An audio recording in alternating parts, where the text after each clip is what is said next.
Alara and Kale were known only as the Bread Shadows. They were orphans who survived by timing the baker's cooling racks, snatching burnt crusts before they could be tossed to the pigs. Kale was a master of distraction.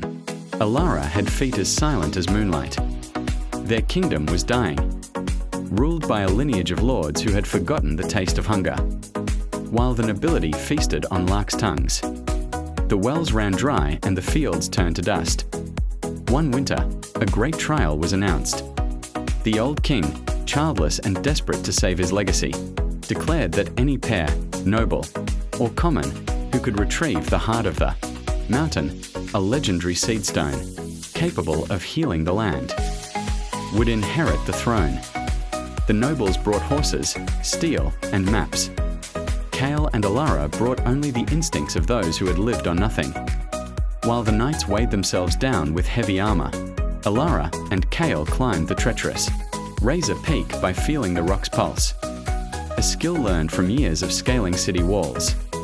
When they reached the summit's cave, they didn't find a monster to slay, but a riddle of survival, a frozen sapling that needed warmth and patience, not a blade. The nobles grew frustrated and turned back as their supplies dwindled.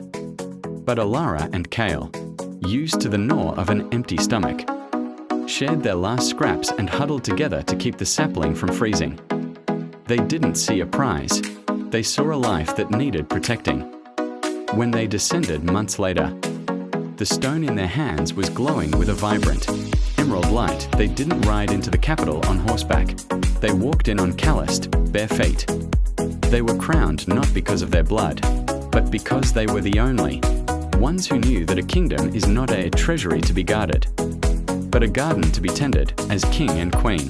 They never wore silk without remembering the feel of burlap, ensuring that in Oakhaven, no child ever had to be a shadow again.